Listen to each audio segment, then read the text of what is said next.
আল্লাহ নবীজি চোখের পানি ছেড়ে কান্দে, রব্বে কারীম,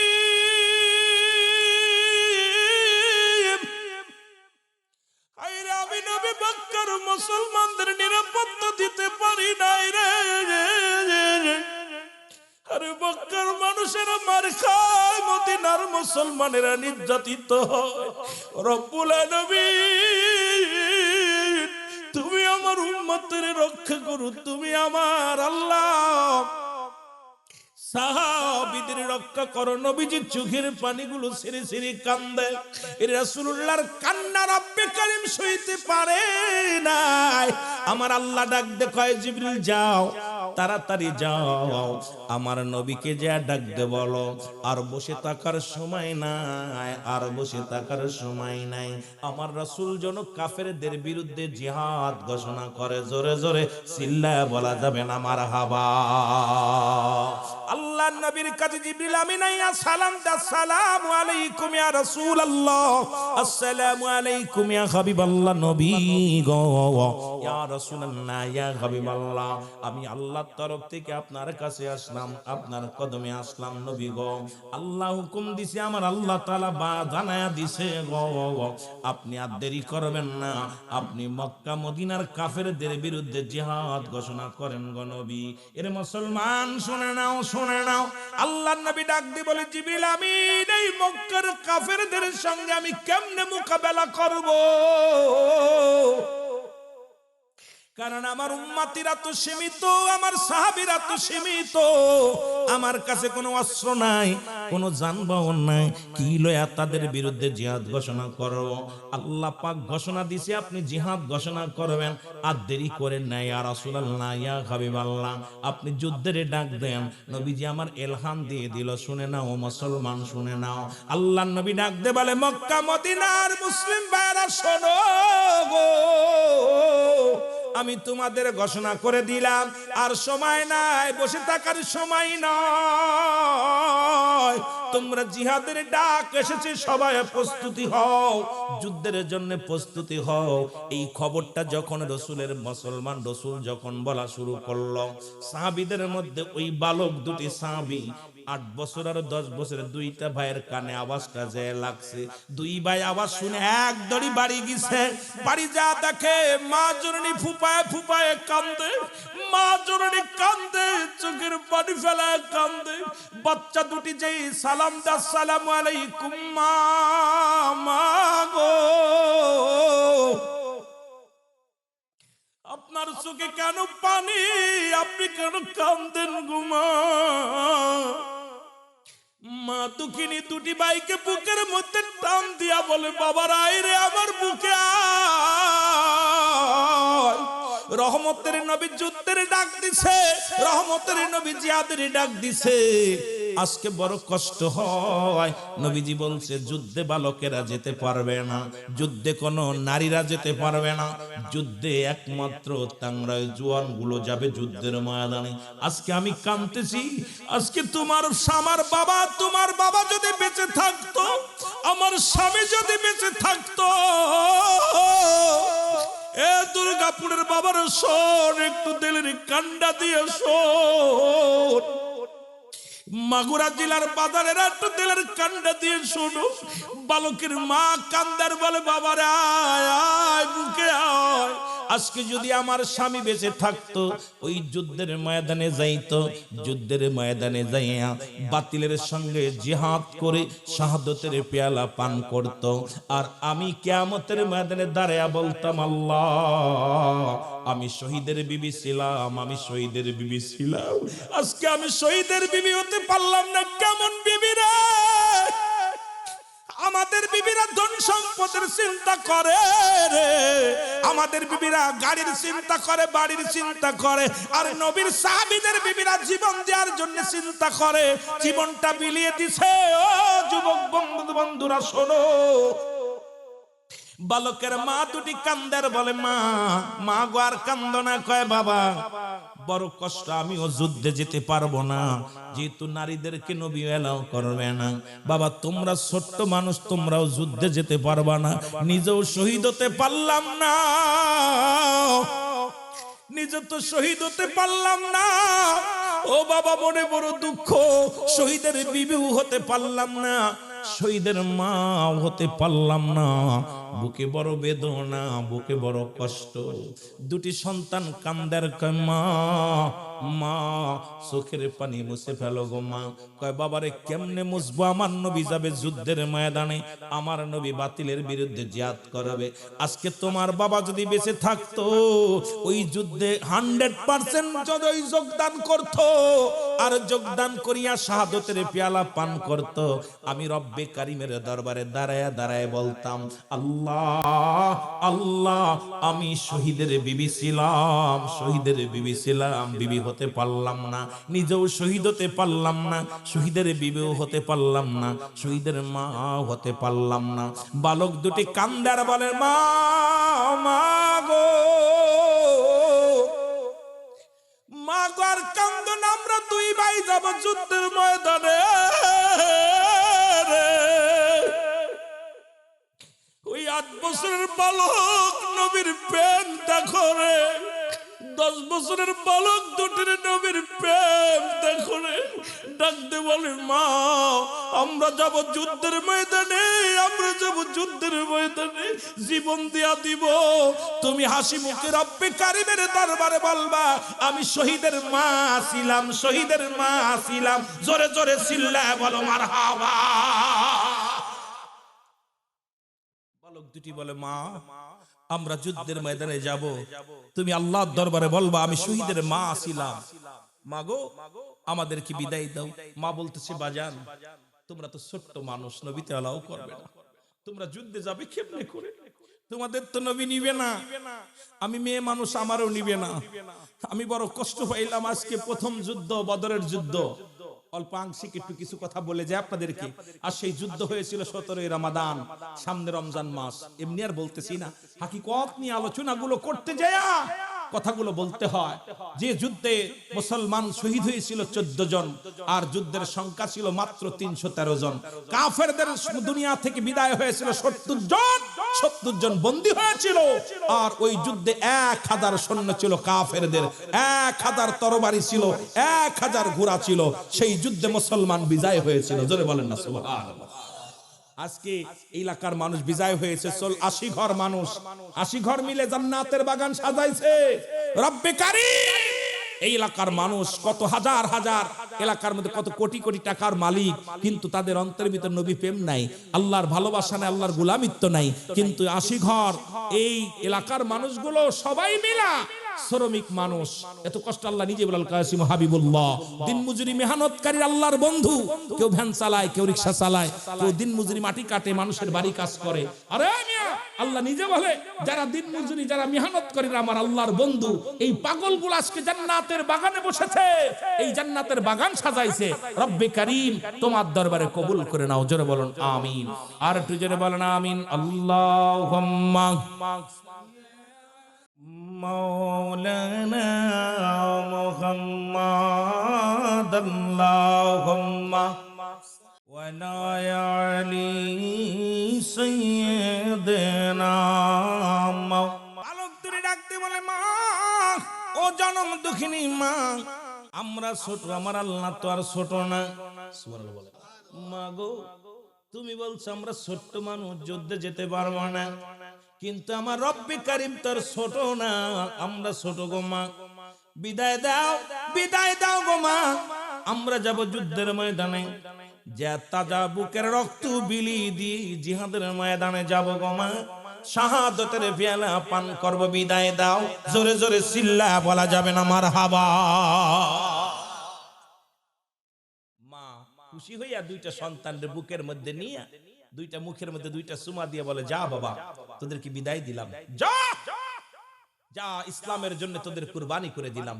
শাহাদাতের পেয়ালা পান করবি, তামান্না, শাহাদাতের তামান্না তোদের অন্তরের ভিতরে জাগছে। যা বাবা জলদি যা, যাইয়া যুদ্ধের ময়দানে যাইয়া শাহাদাতের পেয়ালা পান কর। জোরে বলেন না মারহাবা। আর একটু জোরে বলেন না মারহাবা। যুদ্ধের ময়দানে নবীজি বললেন, সাহাবীরা রে, তোমরা সবাই যার যার স্থান থেকে যুদ্ধের জন্য প্রস্তুতি নাও। সাহাবীরা কি করলেন? যার যার জায়গা থেকে সবাই যুদ্ধে যাওয়ার জন্য কাতারে কাতারে দাঁড়িয়ে গেলেন।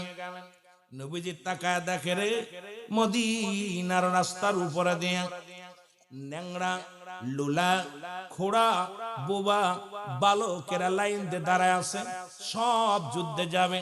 নবী চিন্তা করে ঢালুয়া ভাবে নেওয়া যাবে না, যদি ঢালুয়া ভাবে নিয়ে যায় কানাডা তো যুদ্ধের ময়দানে কিছু করতে পারবে না, খোড়াটা তো করতে পারবে না, বালকেরা পারবে না। নবী ডাক দিয়ে বলেন সাহাবীরা রে, তোমরা যারা কানা খোড়া লাংড়া লুলা সরে সবাই তোমরা এক নম্বরে তোমরা সবাই কাতার থেকে সরে দাঁড়াও। দুই নম্বরে মদিনার বালকেরা রে, আমি নবী ঘোষণা করে দিলাম তোমরা বালকেরা মাইনাস বাদ হয়ে যাও, লাইন থেকে সরে দাঁড়াও। দুটি বালক দাঁড়ায়া ফুফায় ফুফায় কান্দার বলে ভাই রে, মা তো বিদায় দিল, রসুল তো নিবে না, কারণ আমরা ছোট্ট মানুষ, আমাদের তো নবীজি নিবে না। মা জননী আমাদের বিদায় দিচ্ছে, এখন কি করে যেতে হবে? আমরা তো প্রতিজ্ঞা করেছি আবু জেহেলকে চির বিদায় করে দিব, এখন কেমনে কি করা যায়? দুটি ভাই পরামর্শ করতে লাগে। কানা খুঁড়া লাগলে লুলা বালকেরা সবাই বাইর হয়ে গেলেন। ছোট ভাই আর বড় ভাই দুজন যুক্তি করে যেতেই হবে যুদ্ধে। জোরে জোরে বলেন মারহাবা। ছোট ভাই বড় ভাই যুদ্ধে যেতে হবে, যে কোনো কৌশল অবলম্বন করে যেতেই হবে, কারণ মা বিদায় দিছে। আরে মা যেহেতু বিদায় দিছে জীবন দিয়া দিব যুদ্ধে যায়। দুই ভাই যাইয়া ছোট ভাই বড় ভাইরে কয় ভাই তুমি লাইনের ভিতরে ওই যে একটা পাথর দেখছো, ওই পাথরের পর দাঁড়াবা, দাঁড়ালে তুমি মাফে হয়ে যাবা, কারণ রসুল তা তো মাপ দিয়ে নিবে স্বর্ণ। যুদ্ধের জিহাদের ময়দানে যাবে, সেনাপতি বানাইবে মাপ দিয়ে, স্বর্ণগুলো বানাইবে মাপ দিয়ে, তুমি ওখানে দাঁড়াইবার, আমি পাশে দাঁড়াইলাম। দুই ভাই এক জায়গায় দাঁড়ানো যাবে না, দুই ভাই এক জায়গায় দাঁড়ালে মাইনাস করে দিবে রাসূলুল্লাহ। সুতরাং তুমি ওই জায়গায় দাঁড়াও, আমি পিছনে দাঁড়াইলাম। রাসূলুল্লাহ মাপতে মাপতে যায় দেখে 10 বছরের দাঁড়াই আছে। কয় বাবা তুমি? কেউ যুদ্ধে যাব। বয়স কত? কয় 10। কত বয়স? কথা বল না, কত? 10 বছর। কয় হুজুর যুদ্ধে যাব। নবী কয় তুমি বাড়ি যাও, বাড়ি যাও, বাপ মার খেদমত করো, বাবা যাও বাড়ি যাও। কয় হুজুর বাপ মার কাছে, বাবা তো আগেই গেছে গা, মা ছুটি দিছে। সুবহানাল্লাহ বলেন না, মা যাইতে বলছে। রাসূল বলছে বাবা তুমি ছোট মানুষ, তুমি যাও মার খেদমত করো। কয় হুজুর আমি যুদ্ধে যাব। নবীজি কয় তুমি ছোট মানুষ, মাফে হবে না, ছোট মানুষ। কয় হুজুর মাপ দিয়ে দেখেন। সুবহানাল্লাহ বলেন না, একটু মাপে দেখেন না। নবীজি বলেন মাপবো, তুমি দাঁড়াইছো কই? কয় হুজুর মাফে অর্জন নেই। সুবহানাল্লাহ বলেন। রাসূল কয় তুমি দাঁড়াইছো কই? এই যে পাথরের উপর দাঁড়াইছো। কয় হুজুর মাফে হওয়ার জন্য। রাসূলুল্লাহ তাকায় দেখে কাম সারছে, পাথরের উপর দাঁড়াইছে, এনা বড় একটা পাথর, এই পাথরের উপরে দাঁড়ায় লম্বা হইছে। কথা বুঝছেন? বাবার কাঁধে চড়ছে সন্তান, এখন বাপের আব্বা কিডা বড়? কথা বুঝেন নাই? বাবার যে আব্বা কিডা বড়? কয় বাবা আমি তো বড়। মাফে দাও না, তোমার উপর মাথা কার উপরে? পুলাই কয় বাবা মাথা কার উপরে? কয় বাবা তোরই তো মাথা উপরে, তাহলে আমি বড় তুমি ছোট। কথা বুঝছেন নি? ঠিক একই অবস্থা। ডাক দে বলে হুজুর আপনি মাপ দিয়ে দেখেন না আমি কত বড়, দেখেন না। রাসূল মাপ দিয়ে দেখে, মাফে তো ঠিক আছে কিন্তু পাতলে তো বড়। কথা বুঝিনি? পাতলে কি বড় পাথর। রাসূল কয় বাবা দাঁড়াইছো তো এখানে? কয় হুজুর দাঁড়াইছো তো মাফে হওয়ার জন্য। হুজুর মাপ দেন না, ঠিক আছে নি দেখেন। সুবহানাল্লাহ বলেন। কয় নাইমে দাঁড়া বাবা, নাইমে দাঁড়া। কয় হুজুর মাফে হওয়ার জন্য দাঁড়াইছি, হুজুর দয়া করে যুদ্ধে যাবো, লয়ে তুই। নবীজি আবেগ দেখা কয় যা তুই সিলেক্ট। সুবহানাল্লাহ বলেন না। রাসূলুল্লাহ সিলেক্ট করছে। ছোট ভাই দূর থেকে দেখে বড় ভাই যেহেতু সিলেক্ট হইছে, একটা গতি আমারও হইব। কথা বুঝেননি? বড় ভাই সিলেক্ট হয়েছে। রাসূলুল্লাহ মাপতে মাপতে যায় দেখে ছোটটা 8 বছরের ডা পিস্তিটা বইয়া দিয়ে দাঁড়াইছে। কয় বাবা তুমি? কয় হুজুর যুদ্ধে যাব। কয় যুদ্ধে যাবা বাবা, বয়স কত? কয় 8। কত বয়স? এই জোরে বলেন না কত? 8 বছর। কয় বাবা তুমি ছোট মানুষ, বাড়ি যাও, বাড়ি যে তোমার আব্বা মার খেদমত করো। কয় হুজুর বাপ মা আব্বা তো আগেই গেছে গা, মা আছে বেঁচে, মা তো বিদায় দিছে, যুদ্ধে যাওয়ার জন্য হুকুম দিছে, অনুমতি নিয়ে আসছে, হুজুর আমি যুদ্ধে যাব। নবী কয় তুমি ছোট মানুষ, যাও তুমি মার খেদমত করো। কয় হুজুর মা তো বিদায় দিছে, হুজুর লন না মারে। কয় না বাবা তোমার নেওয়া যাবে না, তুমি ছোট মানুষ। কয় হুজুর ওই যে ওইটা নিছেন না, ওইটা আমার বড় ভাই। সুবহানাল্লাহ কইতেন না, এই আরো জোরে কর না। কয় হুজুর ওইটাও আমার বড় ভাই, ওইটা মাত্র 2 বছরের বড়। কয় বছরের বড়? ওইটা 2 বছরের বড়, আমি 2 বছরের ছোট, আমার লইবেন না। নবী কয় ওইটা তো একটু মাফে মাফে হইছে। কয় হুজুর দাঁড়াইছিল কোনে? সুবহানাল্লাহ কইতেন। নবীর কয় দাঁড়াইছিল কোথায়? হুজুর মাপ তো ঠিক আছে, মাপ দাঁড়াইছিল কোথায়? নবী কয় বাবা তুমি ছোট মানুষের পরে যুদ্ধ যাবে, এখন যা যাবে না। কয় হুজুর আমার যেতে হবে, আমার লইতে হবে। কয় না হোক বাবা, তুমি ছোট মানুষ, যা যাবে না। কয় রসুল ইয়া রাসূলুল্লাহ আমাকে লয়ে যান না, আমি একটু যাবো যুদ্ধের ময়দানে। নবী গো আমাকে লয়ে যান। নবী কয় না, তুমি একেবারেই ছোট মানুষ, যুদ্ধের ময়দানে জানো কি লাগে? কয় হুজুর কি লাগে? কয় যুদ্ধের ময়দানে শক্তি লাগে, কৌশল লাগে, অস্ত্র চালাইতে হয়। কয় হুজুর আমার গায়ে বড় ভাই চাইতে বয়স, আমার চাইতে শক্তি বড় আছে। কথা বুঝলেন? নবীজি কয় হুজুর আমার একটা সুযোগ দিবেন। ওই বালক বলতে হুজুর আমার একটা সুযোগ দেন। কয় কি সুযোগ? কয় হুজুর আমার বড় ভাইয়ের লগে কুস্তি ধরতে দেন একটা, যদি বড় ভাইয়ের লগে জিতে যায় তাহলে কি আমারে নিবেন? সুবহানাল্লাহ বলেন না। বড় ভাইয়ের লগে যদি কুস্তিতে জিতে যায় তাহলে কি আমার নিবেন? নবীজি আছে। নবীজি ঠিক আছে, তোর একটা সুযোগ দিলাম। ছোট ভাই দৌড়াই গেছে বড় ভাইয়ের কাছে, হাত তাদের ভাই তুই বয়সে আমার 2 বছরের বড়, গায়ে পায়েও বড়, বুদ্ধিতেও বড়, গায়ে বলও বড়, তুই যদি আমার ধরিস আমি কি পারবা নে? তুই ধরবি না আস্তে ধরবি? সুবহানাল্লাহ কইতেন না? বড় ভাইরে পড়াইছে ছোট ভাই, ভাই তুই আস্তে ধরবি, আমার কিন্তু যুদ্ধে যেতে, আমার না নিয়ে যেতে পারতা না। তুমি যাবা যুদ্ধে, আমরা দুই ভাই প্রতিজ্ঞা করছিলাম, শপথ করছি আবু জাহেলরে মারবো, আর তুমি চলে যাবা আমার থুয়া, এটা হইতো না। তুমি আস্তে ধরবা, আমি তোমার ধাক্কা দিয়ে ফেলে দিব, তুমি পরাজয় হবা, আমি জয় হব, যুদ্ধে যেতে হবে। রাসূল দূর থেকে খালি দুইবার আলাপ শোনার হাসে, রাসূলুল্লাহ হাসতেছে দুইবার আলাপ শুনে, কারণটা কি বালকের প্রেমের ভিতরে কি প্রেম ঢুকাই দিছে রে? রাসূলুল্লাহ হাসতেছে, কয় ভাই খবরদার জোরে ধরবি না, জোরে ধরলে কিন্তু আমি পারতাম না, তুই খালি ধরবি, বাকিটা আমি। কথাবার্তা বলছে। রাসূল কয় কি ব্যাপার, কি গল্প করো? কয় না হুজুর কিছু না, কিছু না। কয় লাগো, লাগছে। ছোট ভাই বড় ভাই দোষায় আস্তে দোষ, আর বড় ভাইরে ধাক্কা মেরে ফেলে দিয়ে বুকের পরে উঠে কয় ইয়া রাসূলুল্লাহ, জোরে বলেন না মারহাবা, আরো জোরে বলেন মারহাবা। নবী কয় তুই সিলেট, সুবহানাল্লাহ কইতে নেই, আরো জোরে বল। বাড়ি যে বলবেন না কি আনে বলবেন? সুবহানাল্লাহ কি বাড়ি যে কইবেন? এখানে জোরে বলেন না সুবহানাল্লাহ, এইটার তাগিদ দিবেন, বাড়ি যে কইেন না এনে কইেন। আমার বাবারা কি হইছে দেখবার, রাসূল কইতে ছিলেন, রাসূলুল্লাহ গুনতেছে সাহাবী মাত্র 313 জন। সাহাবীদের তরবারির সংখ্যা জানেন কয়টা? মুসলমানদের তরবারির সংখ্যা হলো 8টা। কয়টা? বদরের যুদ্ধে মুসলমানদের তরবারি কয়টা? লেখে নেন কয়টা? 8টার ঘোড়া হলো মাত্র 2টা। কয়টা? 2টা ঘোড়া। বলেন আর কাফেরদের 1000 সৈন্য, 1000 তরবারি, 1000 জনবল নিয়ে আসতেছে। রাসূলের সৈন্যগুলো মাত্র 313 জন।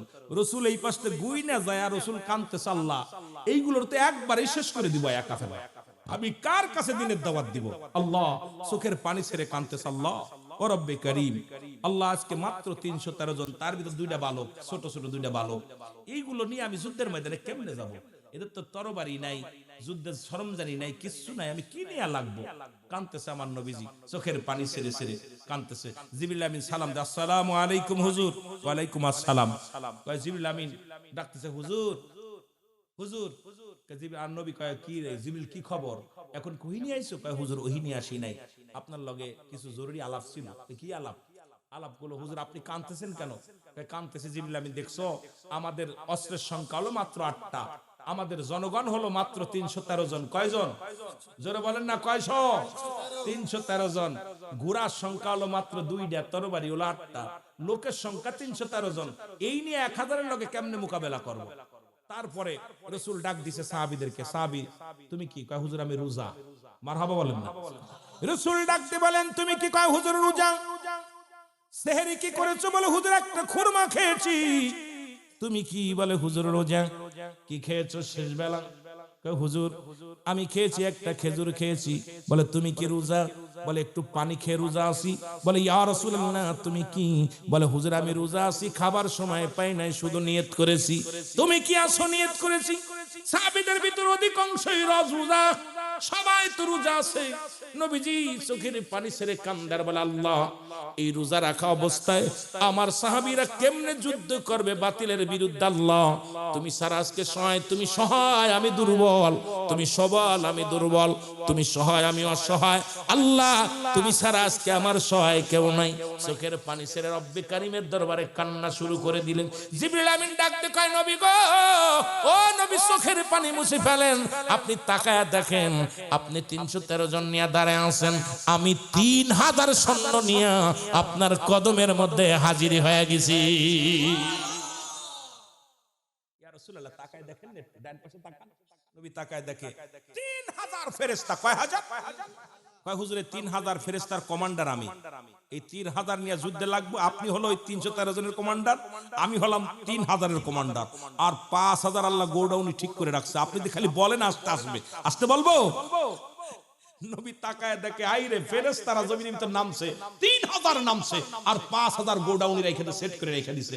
রাসূলুল্লাহ মিষ্টি একটা হাসি দিয়ে বললেন, আমার সাহাবীরা তোমরা প্রস্তুতি নাও, কাফেররা চলে আসছে, অতি নিকটে চলে আসছে, যুদ্ধ শুরু হয়ে গেল, তুমুল আকারে যুদ্ধ শুরু হয়ে গেল। মুসলমান বাবারা এই বালক দুটি ওই বদরের প্রান্তরে ছুটাছুটি করে আর ডাকতে বলে, ভাই তোমরা কি আবু জেহেলকে চেনো? আবু জেহেলকে চেননি? কয় আবু জেহেল রে কি করবা? কয় আবু জেহেল রে দেখতাম। ও দৌড়ায় যায়, কয় ভাই রে আবু জেহেল রে দেখছনি? আবু জেহেলকে দেখছনি? কারণ বড় বড় ঘোড়ার পায়ের নিচে পড়ে আছে দুটি ভাই, 8 বছরের 10 বছরের বালক দুটি, ঘোড়ার টাকনোর পর্যন্ত মুসলমান ছোঁয়া পায় না, খালি ওই যুদ্ধের ময়দান দিয়ে ছুটাছুটি করে আর দৌড়াদৌড়ি করে, দৌড়াদৌড়ি করে ডাকতে বলে, তোমরা কি আবু জেহেল রে দেখছো? আবু জেহেল রে দেখছো? একজন ডাকতে বলে, বালকেরা রে আবু জেহেল রে কি করবি? আবু জেহেল রে হত্যা করব। দুটি ভাইয়ের হাতের মধ্যে দুইটা তরবারি নিয়ে দৌড়ায় চলছে মুসলমান। এদিকে এক কাফের সৈন্য আহত হয়ে গেল, ওর তরবারিটা ছোট ভাই কেড়ে নিলেন, বড় ভাইয়ের একটা তরবারি কেড়ে নিলেন, দুইটা তরবারি কাফেরদের তরবারি দখলে নিয়ে চলে আসলেন মুসলিমেরা। দুটি ভাই তরবারি নিয়ে ছুটে গেলেন। একজন ডাক দেখায়, ও বাবারা তোমরা আবু জেহেল রে কি করবা? আমার নবীরে কষ্ট দিছে রে, আমার নবীরে গালি দিছে, আমার নবীরে মারছে, আমার নবীরে দেশ ছাড়া করেছে রে, আমরা বড় কষ্ট পেয়েছি, সুতরাং হত্যা করার জন্য আমরা দুটি ভাই চলে আসছি। ডাকতে বলে, বালকেরা রে ওই যে আবু জেহেল, ওই দেখো সাদা ঘোড়ার উপরে বসে আছে, দৌড়ায় যাও, দৌড়ায় যাও। দুটি ভাই দৌড়ায় গেলেন, যায় যখন তরবারি চালাইলেন, দেখে লম্বা মানুষটা বড় ঘোড়ার উপরে বসে আছে, মুসলমান ছোঁয়া পায় না, ঘোড়ার পায়ের মধ্যে কোপ লাগে, গায়ের মধ্যে কোপ লাগে, আবু জেহেলকে মারা সম্ভব নয়। ছোট ভাই বড় ভাইরে ডাক দে, কয় ভাই রে এভাবে আবু জেহেলকে মারা যাবে না, আবু জেহেল তো বড় উঁচুয় বসে আছে, তুমি একটা কাজ করো, তুমি ঘোড়ার পায়ের মধ্যে কোপ লাগা দিবা, ঘোড়া পড়ে যাবে জমিনের মধ্যে, আর পিছন থেকে আমি এসে আবু জেহেলকে ছেড়ে দিব। জোরে জোরে চিল্লায় বলেন মারহাবা। দেখছেন নি কত বুদ্ধি ছোট মানুষ। বড় ভাই ছোট ভাইয়ের কাছে ভাই, ছোট ভাই কাছে বড় ভাই যাবেন সোয়া পাচ্ছি না, তুমি একটা কাজ করো, ঘোড়ার সামনে ঠ্যাং কেটে দাও, ঠ্যাং কেটে দিবা তরবারি দিয়া, ঘোড়া যেই পড়ে যাবে আমি পিছনতে ছেড়ে দিব। যে কথা সেই কাজ। আবু জেহেল ঘোড়ার পায়ের মধ্যে মারছে বড় ভাই কোপ, কোপ মারা পর ঘোড়া যেই পড়ছে পিছন থেকে ছোট ভাই ঝাড়ছে গাড়ির ভিতরে একবারে।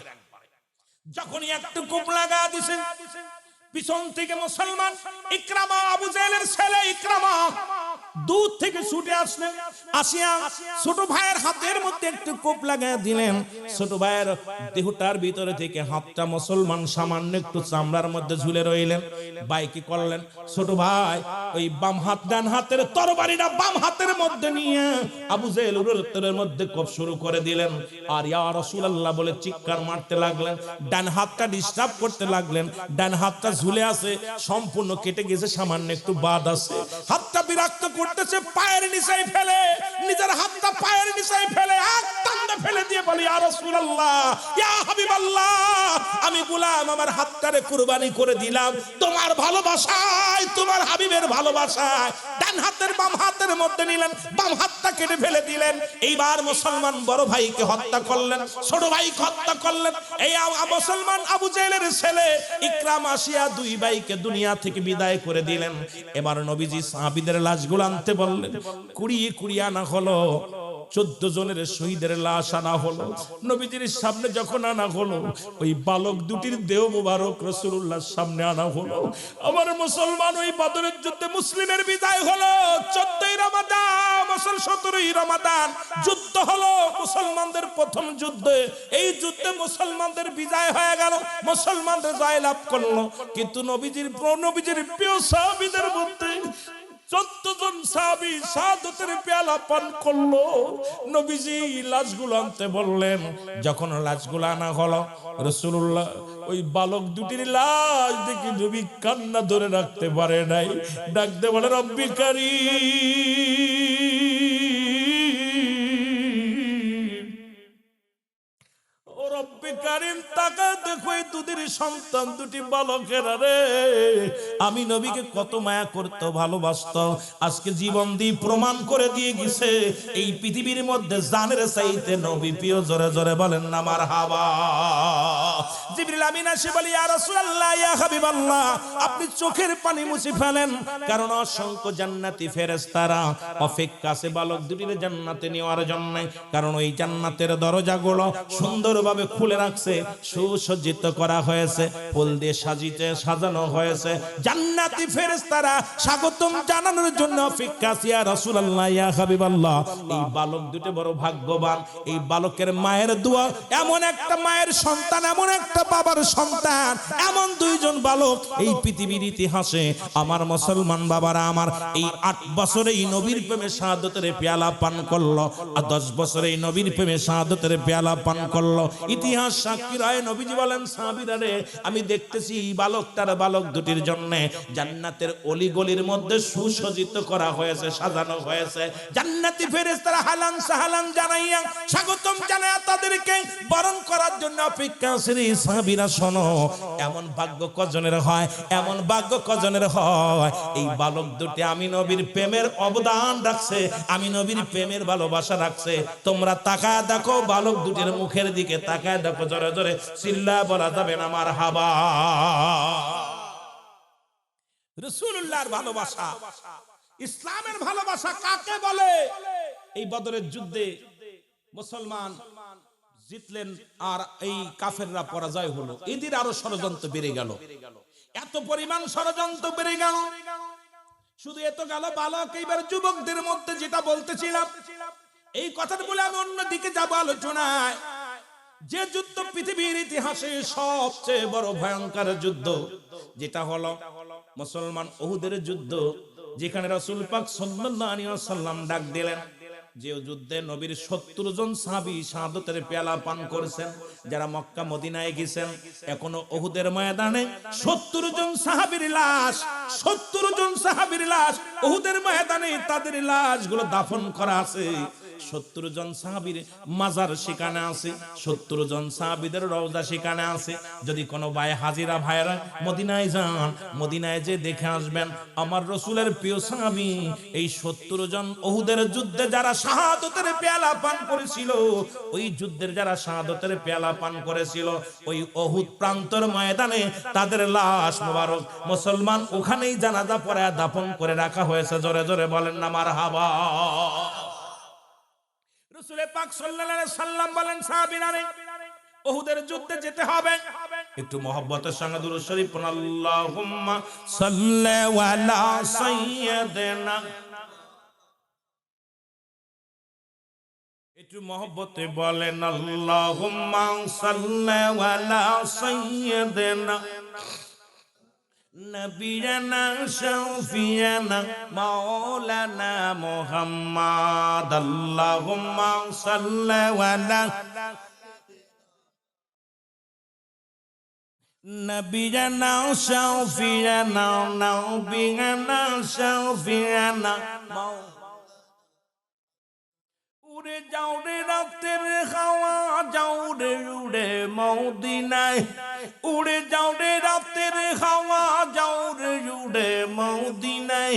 এ গোলামের সালাম খানি, এই গোলামের সালাম খানি পৌঁছাই দিও রওয়া যায়। আল্লাহুম্মা সাল্লি আলা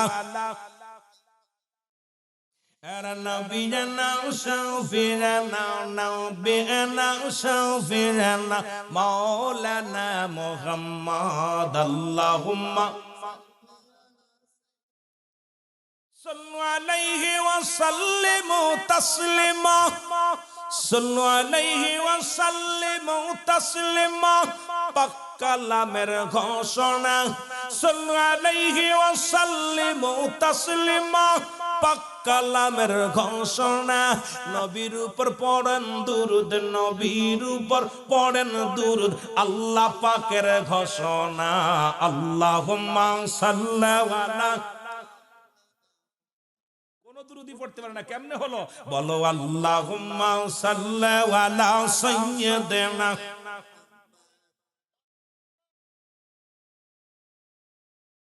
তিসাটি কাল কাঁদলেন নবী সকলি উম্মতের লাগি, তিসাটি কাল কাঁদলেন নবী সকলি উম্মতের লাগি।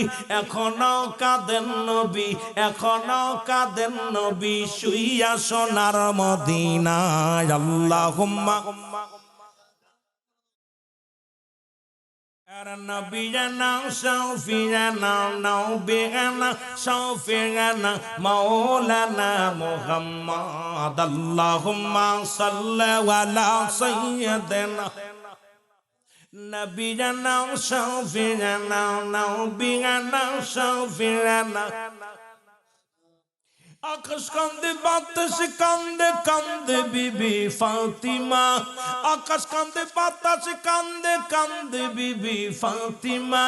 জমিন আসমান কান্দে, জমিন আসমান কান্দে, কান্দে সোনার মদিনা। আল্লাহুম্মা আয় হায় আল্লাহুম্মা সাল্লি আলা সাইয়্যিদিনা মুহাম্মদ নবীনা। এর দয়াল নবী যখন ডাক দিল ওদের যোদ্ধারে, সাহাবীরা লাইনে লাইনে দাঁড়াই গেছে রে। নূর নবী উহুদের যুদ্ধের সবচেয়ে রক্তক্ষয়ী যুদ্ধ, উহুদের যুদ্ধে মুসলমানদের সবচেয়ে পরাজয় বিপদের যুদ্ধ। একটু বলে যায় যুবকদের জন্য কথাটা বলে যায়, বালকদের দিয়া শুরু করলাম, যুবকদের দিয়া একটু কথা বলি, এরপরে কিছু বাস্তবতা নিয়ে কথা বলে আলোচনা শেষ করব। এ যুবক বন্ধুরা দিলের কান্না লাগে শোনো, রাসূলুল্লাহ সাহাবীদের মাপতে একটু যখন দিতে নিতে যাইয়া দেখিরি হযরতে হানজালা রাদিয়াল্লাহু তাআলা, যার নাম শুনেছেন হযরতে হানজালা রাদিয়াল্লাহু তাআলা, লাইনে দাঁড়ায় আছে। নবীজি বলে, হানজালা রে তুমি কেন লাইনে দাঁড়াইছো? বলি, ইয়া রাসূলুল্লাহ, ইয়া হাবিবাল্লাহ, আমি যুদ্ধের ময়দানে যাব।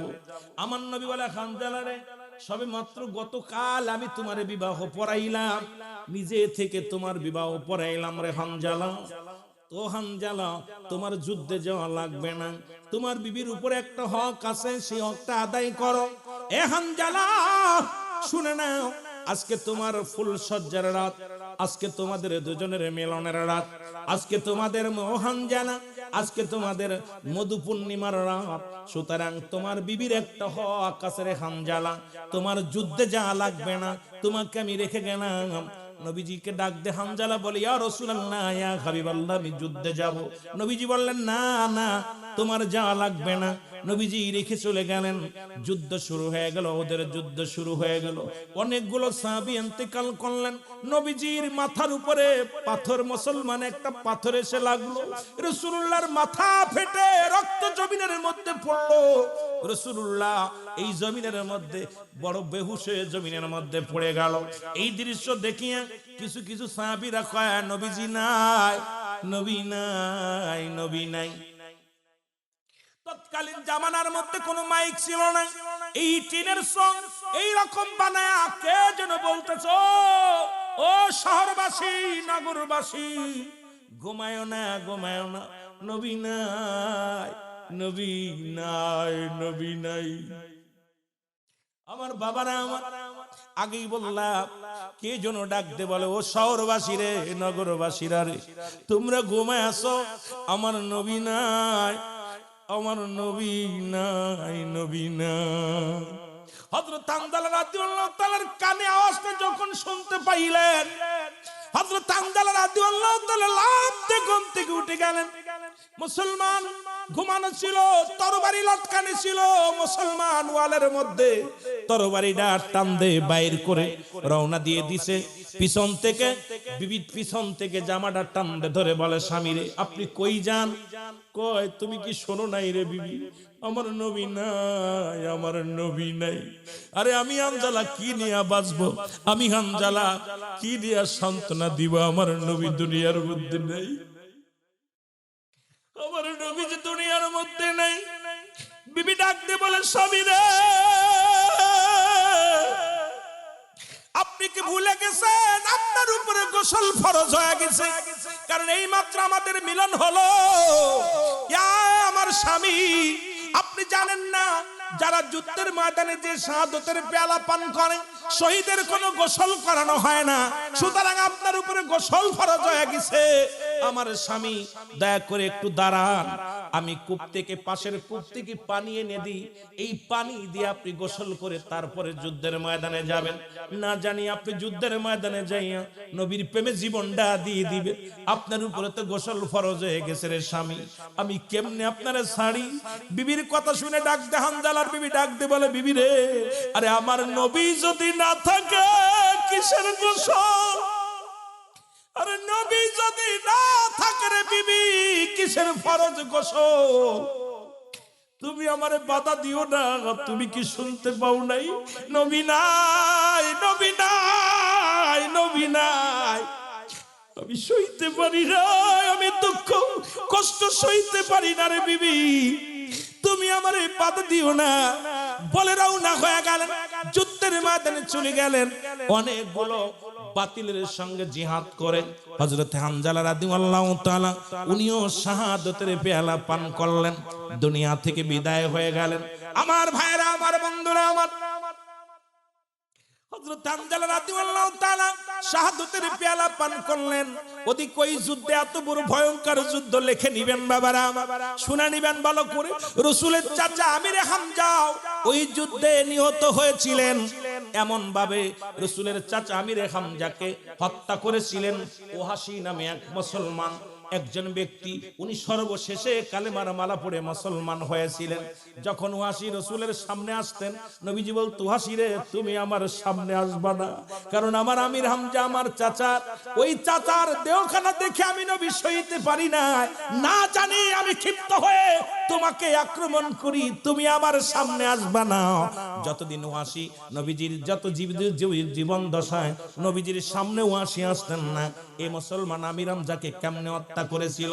তাকে হত্যা করার পর তার ঠোঁট দুটো কেটে নিয়েছিল, হযরত আমির হামজার নাকটা কেটে নিয়েছিল, হযরত আমির হামজার কান দুটি কেটে নিয়েছিল, হযরত আমির হামজার চোখ দুটো তুলে নিয়েছিল, হাত দুটি কেটে ফেলেছিল, পা দুটি কেটে ফেলেছিল।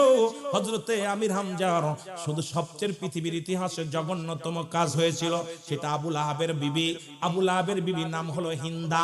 মুসলমান লিখে নেন ভালো করে, এই হিন্দা আসিয়া আবু জেহেলের বিবি আসিয়া তার বুকটা ফাড়িয়া মুসলমান কলিজাটা বাইর করিয়া তাজা কলিজা সাবিয়ে সাবিয়ে খেয়েছিল। রাসূল যখন আমির হামজার দেহখানা সামনে আনা হলো, একেতে নবীজি আক্রান্ত, নবীজি আহত হয়েছে, নবীর গা দিয়ে রক্ত ঝরে, নবীজির মাথা ফেটে গেছে, রক্ত ঝরে। ওদিকে আমির হামজার দেহখানা মোবারক দেখে আমার নবী সইতে পারে না, আমার নবী ডাকতে বলে, আমার সাবিরা রে, মানুষ আমার নিষ্ঠুর হতে পারে, আমার চাচার কলিজাটা পর্যন্ত বুকটা ফাড়িয়া কলিজাটা বাহির করিয়া সাবায়া খেয়েছিল। আমার বাবারা, আমার মৃত্যুর পরে নাক কান কেটে দেওয়া হয়েছিল। আমির হামজার বডিখানা নিয়ে রাসূলুল্লাহ রাসূলের পাক চোখের পানি জরজর করে ছেড়ে দিয়েছিল আর কেঁদেছিল, আল্লাহ আল্লাহ, তুমি কি দেখাইলা, তুমি কি দেখাইলা? এই যুদ্ধে মুসলমান গভীর মনোযোগ, লম্বা আলোচনা, দূরে যাওয়া যাবে না। আমি আপনাদেরকে বোঝানোর জন্য, যুবকদের জন্য কথাটা বলে যাই। এবার মুসলমান যুদ্ধ শেষ হয়ে গেল, মুসলমান পরাজয় হয়ে গেল। এই উহুদের যুদ্ধে মুসলমান লোভ করেছিল গনিমলের না, এই মালের লোভ করার কারণে, নেতার হুকুম না মানার কারণে তাদের এই মুসলমান এই পরিণত হয়েছিল। বাবারা আমার গভীর মনোযোগ, যুবক শুনে নাও। রাসূলুল্লাহ যুদ্ধ শেষ হওয়ার পর নবীজি বললেন, তোমরা সাহাবীদের লাশগুলো নিয়ে আসো, শহীদের লাশগুলো নিয়ে আসো। লাশ আনা হলো, একে একে একে আনতে আনতে 70 জনের লাশ আনলেন। কয়জন? 70 জন সাহাবীদের দেহ মুবারক আনলেন। আমার নবীজি এক একটা দেহ মুবারক দেখে আর চোখের পানিগুলো ছেড়ে ছেড়ে কাঁদে। আমার রাসূল যখন সাহাবীদের লাশগুলো দেখে নবীজির বুকটা বেঁচে যায়। আমার নবীজির রব্বে কারীমের দরবারে কাঁদদার বলে, রব্বে কারীম, আমার তোর তো জীবন গেল। ও আমার আল্লাহ, মুসলমানের আমার বন্ধুরা আমার, সাহাবীদের লাশ যখন আনা হলো, নবীজি বললেন সাহাবীদের লাশ এখনই দাফন কি হবে? জানাজা হবে। রাসূলুল্লাহ জানাজা পড়াবে। এই জানাজা রাসূলুল্লাহ ওই উহুদের যুদ্ধে 70 বার নবীজি জানাজা পড়েছে, একবার নয় দুবার নয়। আর হযরত আমির হামজার জানাজা 70 বার করেছে। কারণ যতগুলো দেহ মুবারক এক একটা শহীদের লাশ আনে, পাশে আমির হামজার লাশ রাখা হয়। ইহা দ্বারা প্রমাণ হয়ে যায় যেহেতু 70 জন সাহাবী 69 জন আমির হামজাকে দিয়া 70 জন সাহাবী ইন্তেকাল করেছিলেন। আর আমির হামজার দেহ মুবারক সেহেতু এক একজন সাহাবীর লাশ যেহেতু এক একবার নবীজি আদায় করেছে, সুতরাং আমির হামজার দেহ খান প্রতিটা সাহাবীর লাশের পাশে শোয়া শোয়া নবীজি জানাজা পড়েছেন। 70 বার জানাজা হয়েছে। জোরে জোরে চিল্লায়া বলা যাবে না মারহাবা। রাসূল বললেন সাহাবীরা রে, লাশগুলো তো জানাজা হয়ে গেল, এখন দাফন করতে হবে। লাশটা গণনা করো, সবাই গণনা করো। গণনা করলেন 1 2 3 4 5 6 7 8 9 10 69 পর্যন্ত গণলেন। 70 আর লাশ হয় না। ডাকতে বলে ইয়া রাসূলুল্লাহ, ইয়া হাবিবাল্লাহ, লাশ তো আমরা এই মাত্র 70টা লাশ রাখলাম, এখন একটা লাশ কম। নবীজি বললেন কি বলো তোমরা? কয় হুজুর আমরা একটা লাশ খুঁজে পাচ্ছি না। নবী বলেন কার লাশ? বলে হুজুর এই লাশটা সাধারণ কোন মানুষের লাশ নয়, এই লাশটা হলো আপনার প্রিয় সাহাবী হযরতে হামজা রাদিয়াল্লাহু তাআলার লাশ। জোরে জোরে চিল্লায়া বলা যাবে না আল্লাহু আকবার। আল্লাহর নবী ডাক দিয়ে বলেন সাহাবীরা রে আমার, হামজার লাশটা খোঁজো, তাড়াতাড়ি খোঁজো। না জানি আমার চাচা আমির হামজাকে যেমন তার দেহখানা ক্ষত বিক্ষত করেছে, তার নাক কান কেটে নিয়েছে, কলিজাটা বাইর করিয়া চাবাই খেয়েছে, না জানি আমার হামজালার বডিখানা কত কষ্ট দেয়। তাড়াতাড়ি যাও, তাড়াতাড়ি তোমরা খোঁজো। লাশটা খুঁজতে লাগলেন। পুরো উহুদের ময়দানে সমস্ত জায়গা তন্ন তন্ন করে খোঁজা হলো, কোথাও হযরতে হামজা রাদিয়াল্লাহু তাআলার লাশ মুবারক পা গেল না। আমার নবীর কাছে এসে বলি ইয়া রাসূলুল্লাহ, ইয়া হাবিবাল্লাহ, কোথাও আমরা হামজার লাশ পাইলাম না। নবীজি ওঝার গানে কাঁদতে লাগলো, সাহাবীরাও কান্দে, নবীজিও কান্দে। নবীজি করে আমার সাহাবীরা রে, আমার হামজালার দেহ মুবারক কোথায় গেল? আমার হামজালার বডিখানা কোথায় গেল? তোমরা কোথাও পাইলা না? বলে না। নবীজি ডান দিকে তাকাইলেন, বাম দিকে তাকাইলেন, পিছনের দিকে তাকাইলেন, সামনের দিকে তাকাইলেন। যখন উপরের দিকে তাকাইলেন, উপরের দিকে তাকায় দেখে আসমানের দরজাগুলো খোলা, আর আসমান থেকে জান্নাতি ফেরেশতারা জান্নাতি পানি দিয়া হযরতে হামজালার গোসল করাইতেছে। জোরে জোরে বলা যাবে না মারহাবা। আল্লাহর নবী উপরের দিকে তাকাইয়া একটা মিষ্টি হাসি দিলেন। সাহাবীরা বলে ইয়া রাসূলুল্লাহ, একেতে আপনি আক্রান্ত, নিজের মাথা ফেটে গেছে, অসংখ্য রক্ত ঝরেছে জমিনের মধ্যে। ইয়া রাসূলুল্লাহ, ইয়া হাবিবাল্লাহ নবী গো, এরপরও আপনার মুখে হাসি, আপনার মুখে হাসি কারণটা বুঝতে পারলাম না। নবীর সাহাবীরা বলে, নবীজি বলেন সাহাবীরা রে, আমি যা দেখি তোমরা তো দেখো না, সুতরাং আমি যা বলি তোমরা শোনো, আমি যা দেখি তোমরা তা দেখো না। এবার হযরতে হামজা রাদিয়াল্লাহু তাআলার দিকে রাসূলুল্লাহ আবার উপর দিকে তাকাইলেন। তাকায় দেখে একজন নয় দুজন নয় 70,000 ফেরেশতারা ফেরেশতাদের ইমামতিতে হযরতে হামজা রাদিয়াল্লাহু তাআলাকে গোসল করাইতেছে।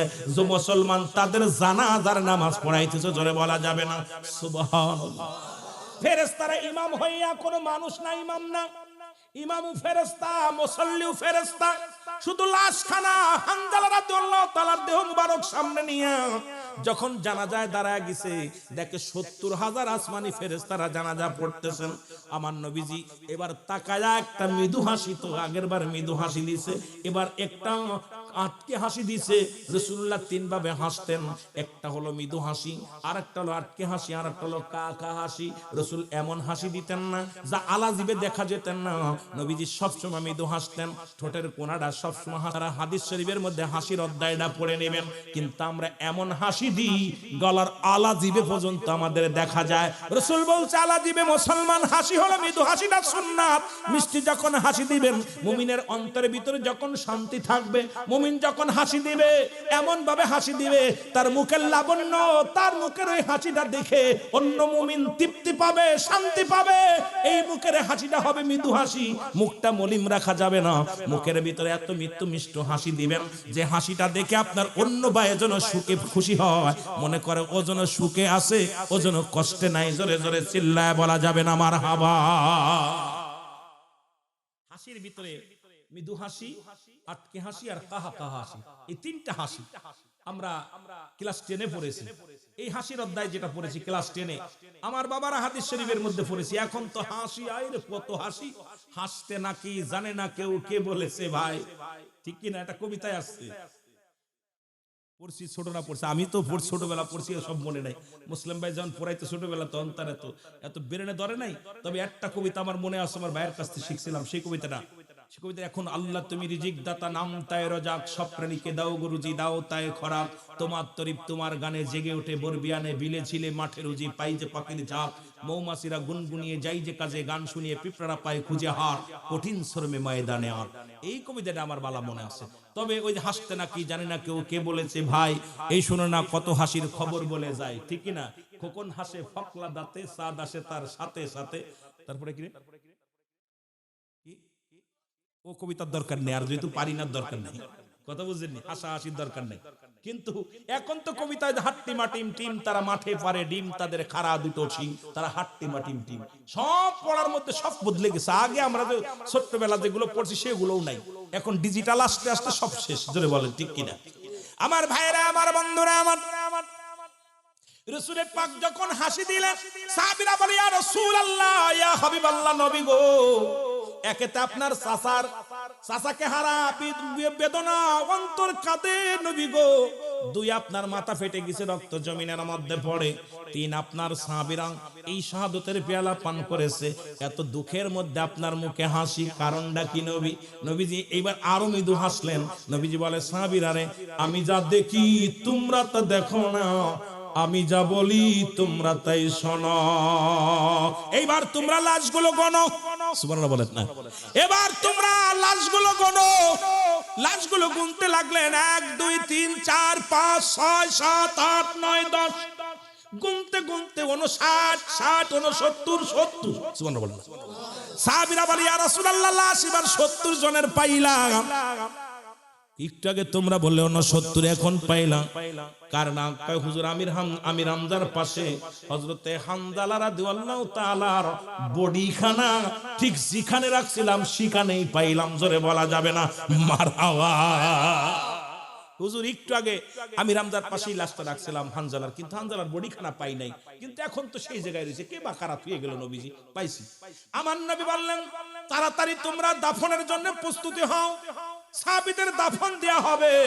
এমন সময় এক জনক মহিলা ছুটে আসলেন, সালাম দেয় নবীর সাহাবীদের, আসসালামু আলাইকুম। নবীর সাহাবীরা বলে, ওয়ালাইকুম আসসালাম।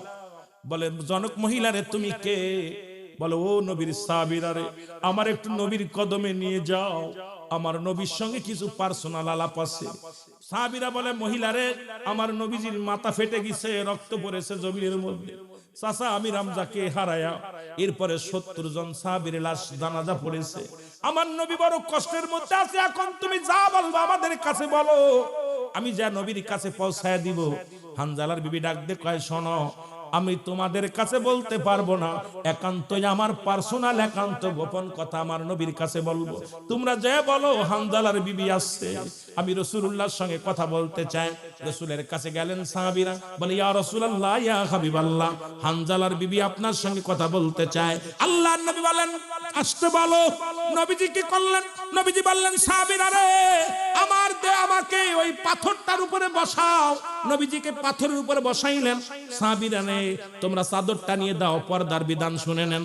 আজকে আমাদের দেশে তো পর্দা নাই। রাসূল বললেন, পর্দা টানিয়ে দাও। চাদরটা বিছা টানায়া দিলেন। হানজালার বিবি আসলেন, এই পর্দার এ পাশে বসলেন, নবীজিও পাশে বসে গেলেন। দুজনের কেউ কাউকে দেখতেছে না, পর্দার মধ্যে কথা হচ্ছে। হানজালা বিবি বলে আসসালামু আলাইকুম ইয়া রাসূলুল্লাহ, আসসালামু আলাইকুম ইয়া হাবিবাল্লাহ, আসসালামু আলাইকুম ইয়া রাহমাতাল লিল আলামিন। আমার নবী বলে হানজালা বিবি রে তুমি কি বলতে চাও? বলে ইয়া রাসূলুল্লাহ আপনাকে আমি একান্ত গোপনে বলতেছি, সব সাহাবীরে দাফন করান কিন্তু আমার স্বামীরে দাফন করায়েন না। আল্লাহর নবী বলে কি বলতে চাও? হানজালার বিবি বলে ইয়া রাসূলুল্লাহ ইয়া হাবিবাল্লাহ, সবে মাত্র গত রাত্রে আমার বিবির স্বামীর সঙ্গে আমাদের দুজনের মিলন হয়, সুতরাং আমার স্বামীর উপরে গোসল ফরজ ছিল। আমি তাকে অনেকবার ঠেকাইলাম, আমার কোনো কথা রাখে নাই, শোনেনি। ইয়া রাসূলুল্লাহ ইয়া হাবিবাল্লাহ, যখন আপনি ওই একটা আওয়াজ শুনতে পাইছে নবী নাই, নবী নাই, নবী নাই, এই আওয়াজটা যখন শুনতে পেরেছে তখনই তরবারি নিয়ে ছুটে রওনা দিছে। আমি বারবার তাকে বাধা দিয়েছিলাম, বলেছিলাম স্বামীরে আমি পাশের কূপ থেকে পানি এনে দিই, আপনি গোসল করে তারপরে যুদ্ধের ময়দানে যান। আমার স্বামী বলেছিল বিবি রে আমার নবী যদি না থাকে রে কিসের গোসল করব, কিসের ফরজ গোসল করব রে বিবি। ও বিবি আমার নবীর প্রেম, আমার নবীর ভালোবাসা আমার অন্তর খুঁড়ে খায় রে বিবি, আমারে বাধা দিও না। এই বলিয়া আমার স্বামী চলে আসে। ইয়া রাসূলুল্লাহ ইয়া হাবিবাল্লাহ, এখন তো শাহাদাতের পেয়ালা পান করেছে, সুতরাং আমার স্বামীরে গোসল করা না করায়া তাকে দাফন দিবেন না, আমার স্বামীর উপরে গোসল ফরজ। আমার নবী বললেন হানজালার বিবি রে তুমি কি তোমার স্বামীরে দেখছো? বলে ইয়া রাসূলুল্লাহ দেখি নাই। বলে যাও তোমার স্বামীরে দেখো।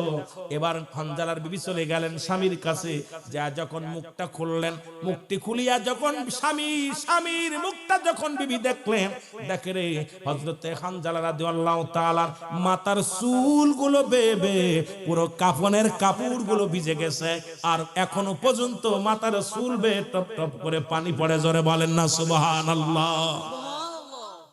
হানজালার বিবি দেখে এইবার গায়ের মধ্যে যত পশম সমস্ত পশমের গুঁড়া ভিজা, অন্য সাহাবীদের লাশ শুকনা রক্তে ভিজা, কিন্তু হানজালার দেহ মুবারক যুবক হযরত হানজালার পুরো কাপড়ের কাপড়টা পানি দিয়ে ভিজানো, পুরো মুসলমান মাথা ভিজা, গায়ের পশমগুলো ভিজা। একটা দড়ি চলে আসলেন, বলে ইয়া রাসূলুল্লাহ ইয়া হাবিবাল্লাহ আমি কি দেখলাম? নবী বলে তুমি কি দেখছো? বলে ইয়া রাসূলুল্লাহ ইয়া হাবিবাল্লাহ আমার স্বামীর উপরে তো গোসল ফরজ ছিল, কিন্তু আমি যা দেখি আমার স্বামীর মাথার চুলগুলো বেবে এখনো পানি জমিনের মধ্যে পড়ে। ইয়া রাসূলুল্লাহ গায়ের পশমগুলো এখনো ভিজা আছে।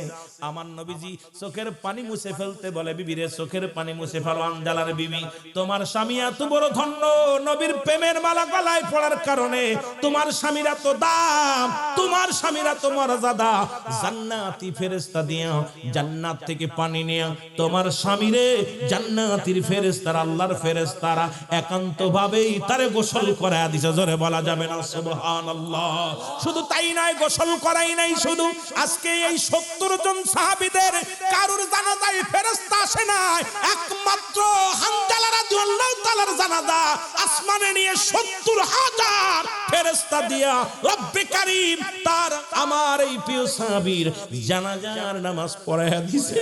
হানজালা বিবি বলে ইয়া রাসূলুল্লাহ ইয়া হাবিবাল্লাহ আপনি আমার জন্য একটু দোয়া করেন, রব্বে কারীমের কাছে দয়া ভিক্ষা চান, আমি যেন আমার জীবনটা কাটিয়ে দিতে পারি আমার স্বামী স্মৃতি নিয়ে, আর কিয়ামতের ময়দানে যেন আমি আমার ওই শহীদের স্বামী, শহীদ স্বামীর পরিচয় নিয়ে যেন আল্লাহর দরবারে উঠতে পারি। আল্লাহর দরবারে যা বললাম আমি শহীদের বিবি ছিলাম, আমি হানজালার বিবি, রব্বে কারীম ওদিন কিয়ামতের ময়দানে যেন আমাদের স্বামী স্ত্রী দুজনেই যেন একই জান্নাতে ঠিকানা হয়। আল্লাহ তো বলেন মুমিনদের জন্য আমি রেখে দিলাম, আল্লাহ বলেন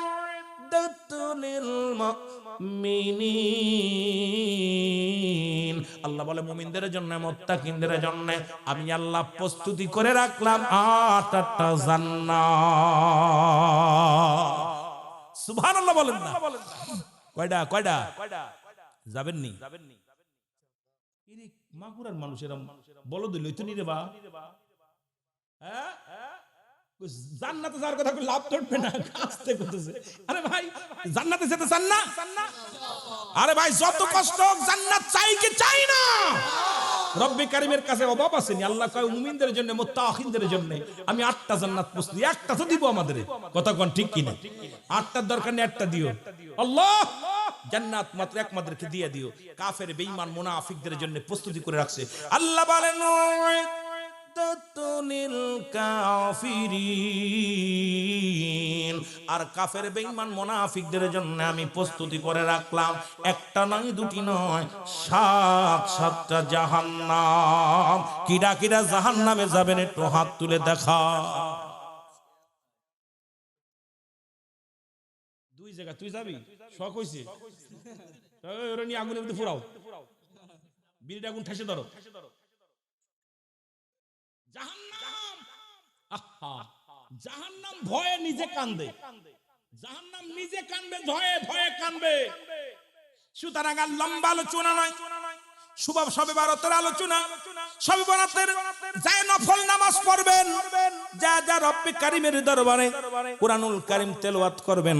রব্বে কারিমের দরবারে আদম দোয়া করেছিল, রব্বানা জালামনা আনফুসানা ওয়া ইল্লাম তাগফির লানা ওয়া তারহামনা লানাকুনান্না মিনাল খাসিরিন।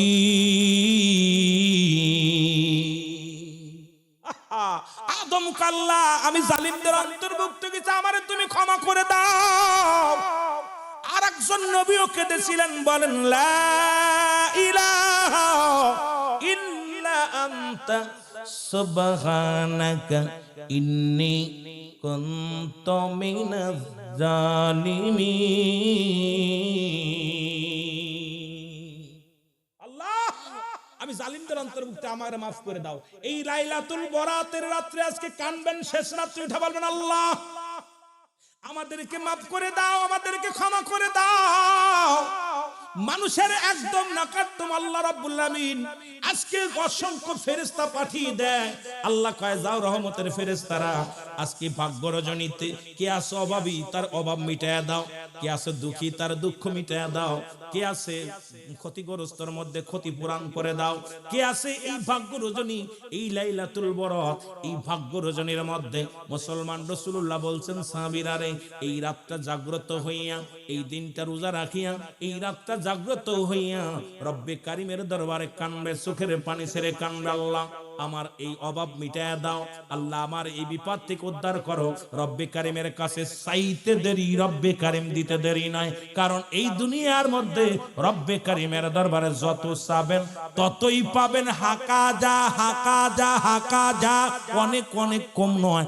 আপনারা আমার কাছে 20 টাকা চাইলে 10 টাকা দিবেন, কিন্তু রব্বে কারিমের কাছে যত চাবেন ততই পাবেন। কারণ রব্বে কারিমের দরবারে অভাব নাই, অভাব নাই। জোরে বলেন মারহাবা। একটু মহব্বতের সঙ্গে দুরূদ শরীফ পড়েন, আল্লাহুম্মা।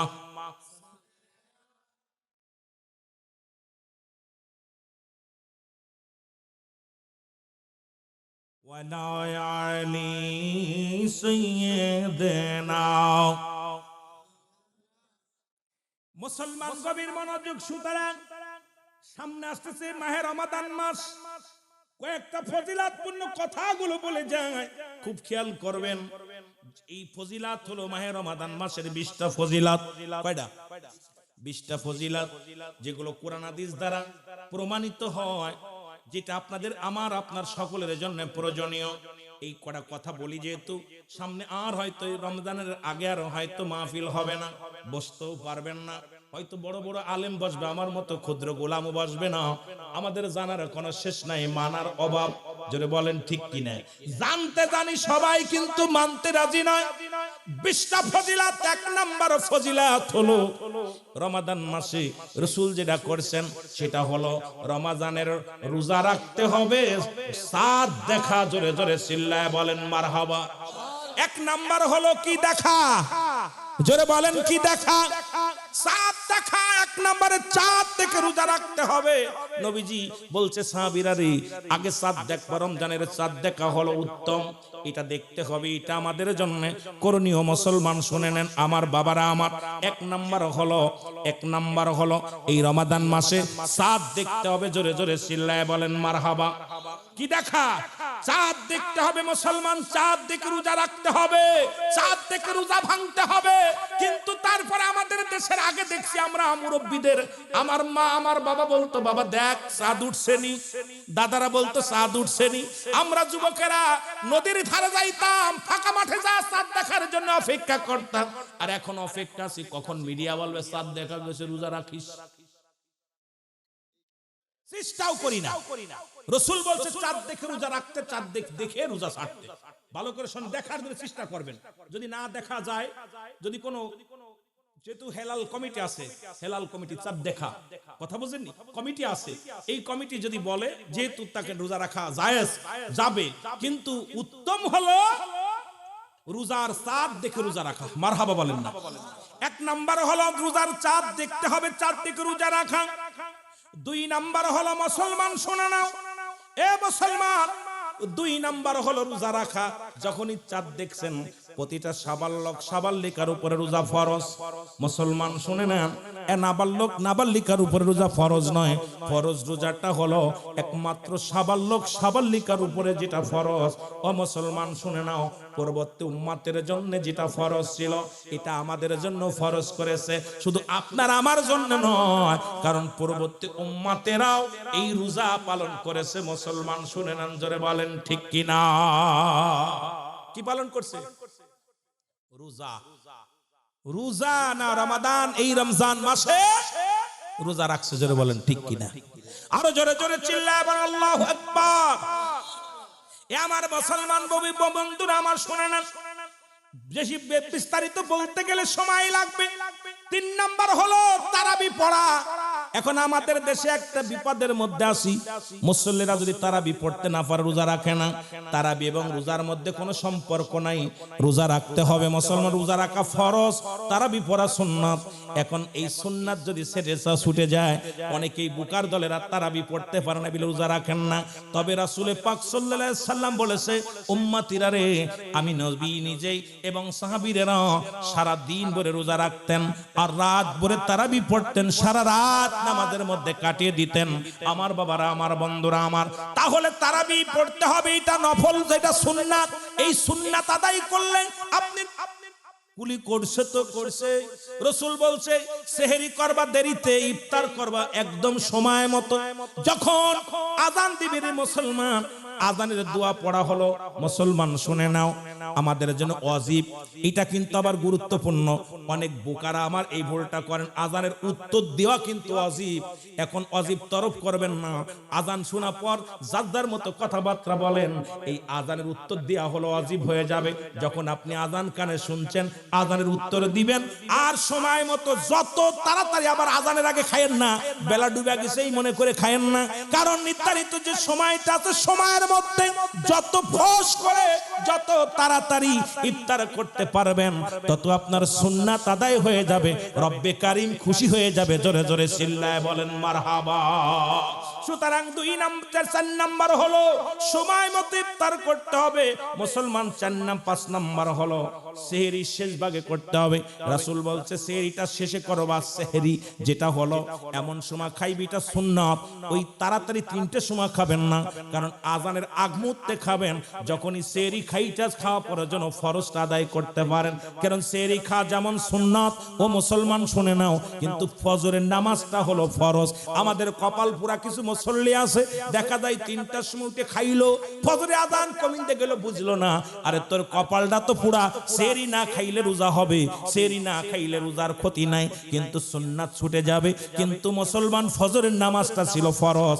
এই জন্য রাসূল বলছে সেহরিটা যখন করবে দেরিতে করবে, কারণ একদম সময়টা নিবে বেশি বেশি করে। শেষ সময় সেহরি খাওয়া উত্তম সুন্নাত। জোরে জোরে চিল্লায়া বলা যাবে না মারহাবা। রাসূল পাক সাল্লাল্লাহু আলাইহি ওয়াসাল্লাম সেহরি করতেন, শেষে সেহরি করেই মসজিদের দিকে রওনা দিতেন। বিবিরা, নবীর বিবিগণ সেহরি করেই নামাজে দাঁড়ায় যেতেন, আর আমরা সেহরি খেয়ে লেপের তলে যাই, কম্বলের তলে যাই। জোরে বলেন ঠিক কিনা।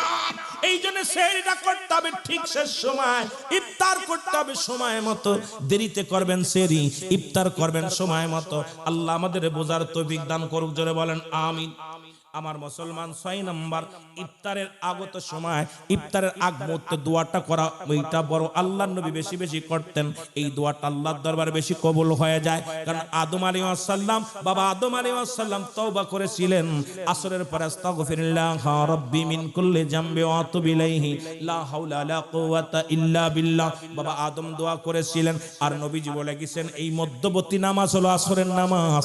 আসরের আগ মুহূর্তে বেলা ডোবার আগ পর্যন্ত সির যখন ইফতার সামনে নিয়ে কোন বান্দা যখন আল্লাহর দরবারে ফরিয়াদ করে, রব্বানা রব্বানা এ আমার আল্লাহুম্মা জিন্নি মিনান নার, আল্লাহুম্মা জিন্নি মিনান নার, আল্লাহর কাছে জাহান্নাম থেকে পানা চাইবে। কোন বান্দা যখন ইফতার মুবারক সামনে নিয়ে রব্বে কারীমের দরবারে হাত উঠায় দিবে, রব্বে কারীম ওই বান্দার উপরে রহম করবে, বান্দার উপরে দয়া করবে, বান্দার জীবনের সব সমস্যার সমাধান করে দিবে। ওই দোয়াটা জোরাত কবুল হয়ে যাবে, কারণ ওই খাদ্য সামনে নিয়ে রব্বে কারীমের দরবারে চোখের পানি ছেড়ে কাঁদবেন। আমার আল্লাহ ওই সময়টার দোয়াটা অতি দ্রুত কবুল করে নেয়। জোরে বলা যাবে না মারহাবা? আর একটু জোরে বলেন না মারহাবা? এ মুসলমান, আর 7 নাম্বার হলো রোজা রাখা পরে মিথ্যা পরিহার করতে হবে। মিথ্যা বলবে না, রোজা রাখবেন দরকার নাই। মিথ্যা যদি পরিহার না করতে পারেন, খবরদার রোজা রেখে লাভ নাই। রোজা রেখে সবচেয়ে বড় ফজিলাত হলো মিথ্যা পরিহার করতে হবে। মিথ্যা বলা যাবে না। মিথ্যা যত বলবেন মিথ্যা সমস্ত পাপের মা। রাসূল বলছে তোমরা যখন মিথ্যা কথা বলবা তোমাদের রোজাগুলো ফেটে যাবে। তোমরা যখন মিথ্যা অধিকাংশের মধ্যে বলবা তোমাদের রোজাগুলো ছুটে যাবে। খবরদার রোজা রেখে তোমরা মিথ্যা বলতে পারবা না। এই মিথ্যা পরিহার করে লাগবে রে মুসলমান। গভীর মনোযোগ। এই মিথ্যা কথা বেশি বেশি আমরা বলি, অনেক মিথ্যা বলি। আজ থেকে প্রতিজ্ঞা করব যেগুলো গুরুত্বপূর্ণ, যেহেতু ফজিলাতপূর্ণ মাগুরাবাসীরে জানিয়ে দিয়ে যায়। অনেক লম্বা আলোচনা, লম্বা চওড়া, এটাকে নিয়ে আলোচনা করলে 2-4 ঘন্টা করা লাগবে। সংক্ষেপে কয়েকটা কথা বলি, মিথ্যা পরিহার করা লাগবে। এ মুসলমান গভীর মনোযোগ। আপনার 9 নাম্বার হলো মুসলমান শুনে নাও, অন্য মানুষকে ইফতার করাইতে হবে, নিজে ইফতার করবেন, অন্য মানুষকে ইফতার করাইবেন। আমার দেশে আরেকটা বিপদ আছে, নিজেরা চিন্তা করি। যদি কোন বাড়ির দাওয়াত নেই, আমরা দেখেছি ছোটবেলা খুরমা একটা খেজুর একটা কোমরে করে নিয়ে যায়, চাউল নিয়ে যায়, এবার পানি খায়ার চিন্তা করে। সারাদিন রোজা রেখে এই রোজাটা মানুষের দেওয়া যাবে না। খোদার কসম, খোদার কসম, যিনি ইফতার করাইবেন এই ব্যক্তিকে আল্লাহর নবী বলছে উত্তম খাবার খাওয়াইবে, তৃপ্তি সহকারে খাওয়াইবে। ওই কিছু খাওয়াবেন, দাওয়াত দিবেন, তারে তৃপ্তি সহকারে ইফতারি খাওয়াবেন। খাওয়ানোর পর ওই ব্যক্তির সারাদিন রোজা রেখে যে ফায়দা হাসিল করেছিল, এক চুল ফায়দা তার কমানো হবে না। ওই সমপরিমাণ সব আল্লাহ রাব্বুল আলামিন যিনি ইফতারি করাইবেন তার আমলনামায় দান করবে। জোরে বলা যাবে না মারহাবা? রাসূল বলছে উত্তম খাবারগুলো গ্রহণ করবেন, উত্তম দাওয়াত দিয়া সুন্দর সুস্বাদু খাবার খাবেন। যখন ব্যক্তি যত খুশি হবে তত আল্লাহর দরবারে সে খুশি তৃপ্তি পাবে, মনে শান্তি পাবে, আত্মা থেকে দোয়া আসবে। সুতরাং আমার বাবারা, আমার বন্ধুরা, আমার এই ভুলটা করা যাবে না। যখন মানুষ ইফতার নিজেরা করবেন, অন্যকে করাইবেন, বেশি বেশি ইফতার করাইবেন। যারা পাবেন তারা ইফতার করানোর জন্য চেষ্টা করবেন। খালি নিজে খাওয়ার জন্য বসে থাকবেন না, নিজে খাবেন, অন্যরে খাওয়ানোর চেষ্টা করবেন। আমার রাসূল বলে গেছে মুসলমান শুনে নাও, 10 নাম্বার হলো মুসলমান শুনে নাও, এই মাসে কুরআনুল কারীম শিক্ষা দিবেন। কারণ এই মাসে কুরআনুল কারীম নাজিল হয়েছে, এই রমাদান মাসে কুরআন নাজিল হয়েছে। লাইলাতুল কদর, লাইলাতুল কদর বলা হয়। মুসলমান, মুসলমান শুনে নাও। আর মুসলমান আমার বাবারা আমার, এই মাসে বেশি বেশি নিজে কোরআন তেলাওয়াত করবেন। যদি নাও পারেন কোরআনের 1-2টা আলিফ বা তা যা পারেন তাই ধরবেন। যদি না পারেন কোরআনটা বুকে ধরবেন, না পারলে কোমরটারে চুমো দিবেন, চোখে লাগাবেন, মুখে লাগাবেন, কোরআনটারে ধরে চোখের পানি ছেড়ে কাঁদবেন। আল্লাহ, এই মাসে কোরআন নাজিল করেছো, আমার সিনার ভিতরে কোরআন ঢুকতে পারে নাই। আপনি চোখের পানি ছেড়ে রব্বে কারীমের দরবারে কাঁদবেন, কারণ নিজে তেলাওয়াত করবেন, অন্যকে আর শিক্ষা দিবেন। যেটুক পারেন সেইটাই শিখাবেন। যদি 3টা অক্ষর শেখেন 3টা অক্ষর শিখাইবেন। পড়ো আলিফ বা তা সা, এর নেকি একটা হরফ যখন উচ্চারণ করবেন 10টা করে নেকি তার আমলনামায় লেখা হবে। আর মাহে রমাদান মাসের খাতিরে একটা হরফের বিনিময়ে 70টা করে নেকি রব্বে কারীম আল্লাহ তারে দান করবে। জোরে জোরে চিল্লায় বলো মারহাবা। আরো জোরে জোরে বলা যাবে না মারহাবা? রাসূল বলছেন নিজে কোরআন পড়বে, অন্যকে শিক্ষা দিবে। মারহাবা বলেন না? সুতরাং এই কোরআনের দিকে খেয়াল রাখবেন ও যুবক। 11 নম্বর হলো মুসলমান দান সদকা বেশি বেশি করবেন। যে ফজিলাতগুলো খেয়াল করবেন, দান সদকা বেশি বেশি করা লাগবে। রাসূল বলছে তুমি যে পরিমাণ পারো, যদি নাও পারো কিছু না কিছু দান করার জন্য তোমার চাইতে যে নিঃস্ব তারে দান করো। দেখা যায় একজন চাউল কিনতে পারে না, ডাউল কিনতে পারে না, একটু ইফতারি কিনে দিলেন, 10 টাকা ছোলা কিনে দিলেন, 10 টাকার কিছু কিনে দিলেন, কারণ তো আপনার সাধ্য মতো। আপনার কাছে তো বলতেছেন আপনি বড় একটা গরু দেন, বড় 10,000 টাকা দেন, যেটুক পারবেন। নবী বলছে তোমরা বেশি বেশি দান সদকা করবা। এই মাসটা যত দান করবা, অন্য মাসে হাজার হাজার করলে যে পরিমাণ সওয়াব হতো, এই পরিমাণ তার কিঞ্চিত করলে ওই পরিমাণের চাইতে বেশি সওয়াব হতো। জোরে জোরে চিল্লায় বলো মারহাবা। আর একটু জোরে জোরে চিল্লায় বলো আল্লাহু আকবার। এ মুসলমান 12 নম্বর হলো মিসাক করবেন। মিসাক এখন আমাদের দেশে আরেকটা ভুল আছে, দেখা যায় মিসাক করলে কয় তো রোজা ছুটে গেছে, ওরে একদম পাগলের গোষ্ঠী। শোন, রাসূল বলছে তোমরা যখন বেশি বেশি করে মিসাক করবা, বিরাস নয়, গুল ব্যবহার করবা না, পেস্ট ব্যবহার করবা না, কারণ জয়তুনের ডাল বা যে গাছের গন্ধ যুক্ত নয়, গন্ধ মুক্ত, যে গাছের দুর্গন্ধেতে রোজার ক্ষতি হতে পারে, এই জিনিসটা ব্যবহার করা যাবে না। যে জিনিসটার মধ্যে গন্ধ নাই এমন কোন মিসাকটা রাসূল বলছে বেশি বেশি করে মিসাক করতে। 5 ওয়াক্ত নামাজে মিসাক করবেন, প্রয়োজনে 2টা ডলা দিয়ে পকেটে রেখে দিবেন। অনেকে কয় মিসাক করলে রোজা ভেঙে যাবে। আরে গাদার দলেরা শোনেন, আমার নবীজি বলছে, কারণ আমার নবীর কথার উপর দিয়ে আমরা বেশি মাত বাড়ি করা যাবে না। রাসূল বলছে তোমরা বেশি বেশি মিসাক করবা, কারণ আমরা কই মিসাক আল্লাহ রাব্বুল আমিনের দরবারে রোজাদারের সুই ঘিরানটা, দুর্গন্ধটা মেশক আম্বারে সেই তো মজা, কিন্তু নামাজ পড়তে গেলে সামনে যখন কয় সুবহান রাব্বিল আলা, ও নাক ধরে কয় পলা। এত দুর্গন্ধ, ও নাক ধরে সুবহানাল্লাহ আলা কইবে না, কি তা কইবে, কইলে শেষ হইতে পারলি পালাতে পারি। খবরদার, এই জন্য রাসূল বলছে তোমরা বিরাস কি করবা, মিসাক করবা। এটা সুন্নাত। মিসাক যত বেশি বেশি করবা, কারণ তুমি যোহরের সময় করলা, নামাজ যদি নাও পারো 5 ওয়াক্ত নামাজের আগ দিয়ে জোহরে করলা, ফজরে করলা, আসরে করলা, মাগরিবে করলা, এই 2-3 বার মিসাক করলে মুখের থেকে দুর্গন্ধ চলে যাবে। তবে একটা সুগন্ধ, একটা যখন যে দুর্গন্ধ সুগন্ধটা আসবে ওটা মিশকাম্বারা সেই তো উত্তম, কিন্তু বিরাসটাকে করে নেবেন, মিসাকটা করে নেবেন। কথা বুঝেননি? আবার গুলডলে থুয়েন না, গুলডুলে থবেন না। আমার বাবারা, আমার বন্ধুরা, আমার গভীর মনোযোগ শুনে নাও। আমার বাবারা আমার ও আমার ভাইয়েরা আমার, 13 নম্বর হলো উমরা করা। রাসূল বলছে তোমরা যত দূর পারো বেশি বেশি আমার রওজা পাকে আসবা, আমি রাসূলের পাশে আসবা। এই মাহে রমাদান মাসে যত পারবেন সাধ্য থাকলে উমরা করবেন। নবীর রওজা শরীফ দেখে সাদ মেটে না, দিদার দাও হে শাহে মদিনা। নবীর রওজা শরীফ দেখে সাদ মেটে না, দিদার দাও হে শাহে মদিনা। গজল আর গাছ সময় নাই, কারণ ওয়াজ করে শেষ করতে পারবো না। 2টা গাইছি, তাই তো সময় বেশি নষ্ট করে ফেলেছি।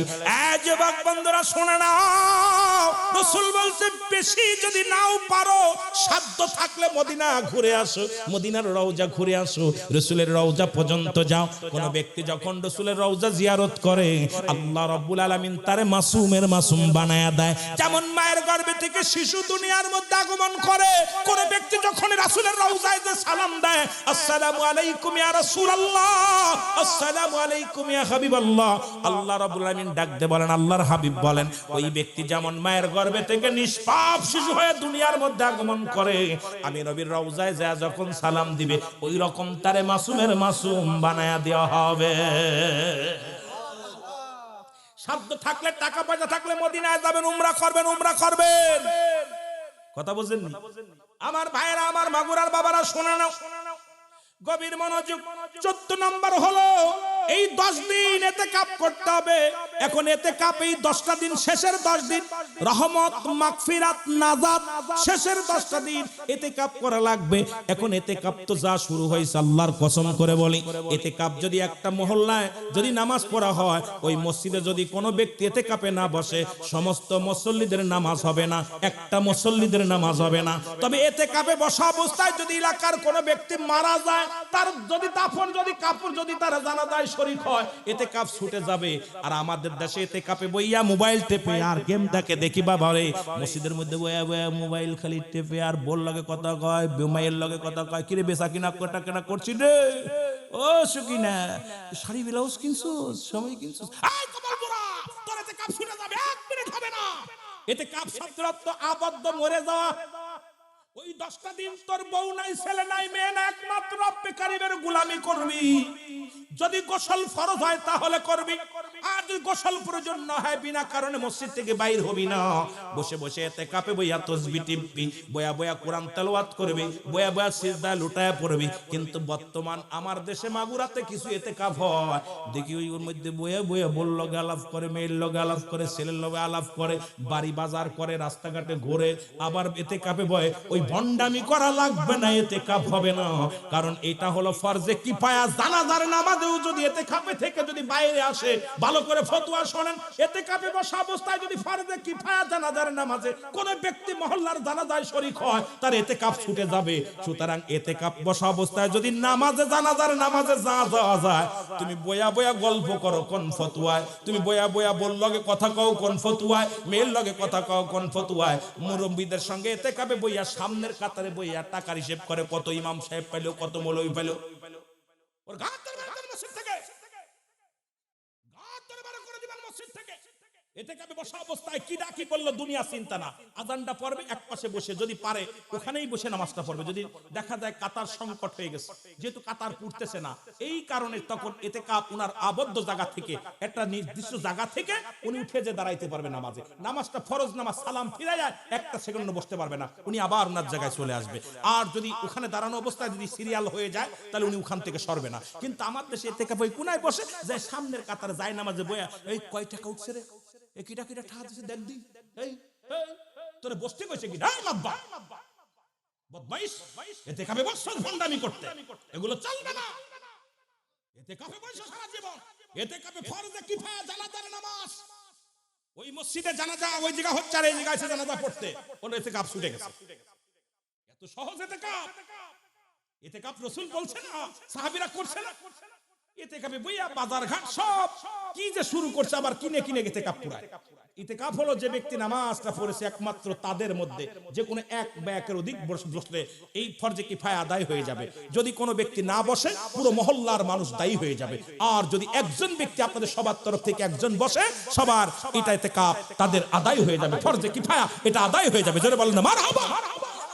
কিন্তু আমাদের দেশে এগুলো যা হচ্ছে প্রায় দেখি বলতে পারি না, কারণ বললে তো করে সিদ্দিকী সাহেব বড় মাসলা আলাপ হয়ে গেছে, বড় বিপদের মধ্যে আছি, দেখি শুনি বলি না, মাঝে মাঝে নিজেই দূরে থাকি, মনের কষ্ট মনে নিয়ে দূরে থাকি, যে বলবো না, দরকার নাই, বললেই কষ্ট পাবে, দরকার নাই, তোরা চলা যেভাবে চলিস।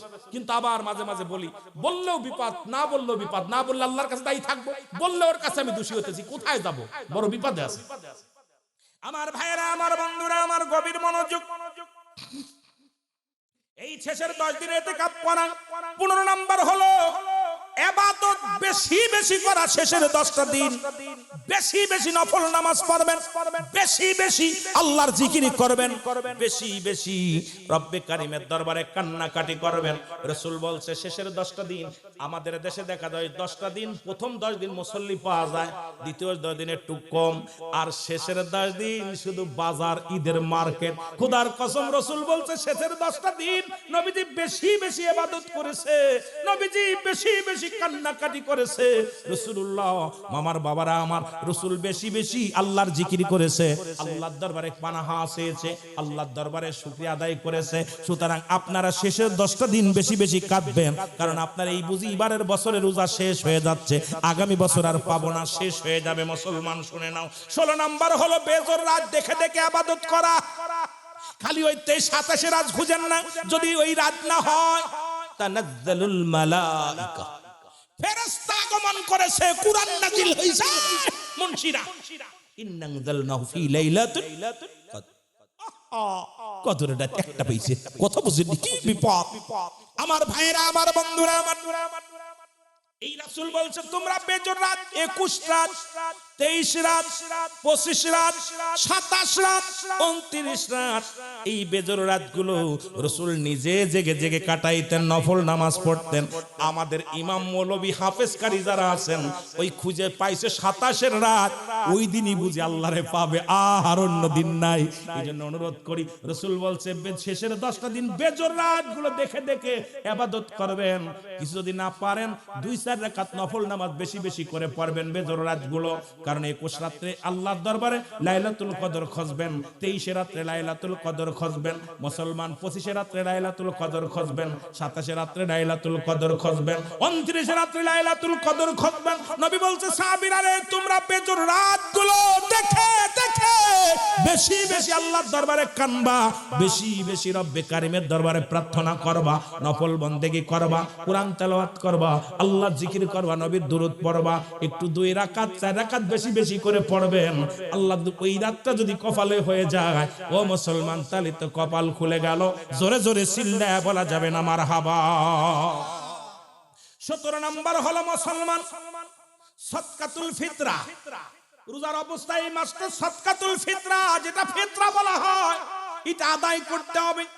ওই মুসলমান ঈদের চাঁদ ওঠার আগেই এইরকম আপনাকে সদকাতুল ফিতরা, এটা আপনার দেহটাকে পবিত্র করার জন্য এই ফিতরা আদায় করতে হবে। সন্তান, ছেলে মেয়ে, পরিবার ও পরিজন যারা আছে এদের এই ফিতরাগুলো মুসলমান শুনে নাও, তাদের ফিতরাগুলো আদায় করা লাগবে।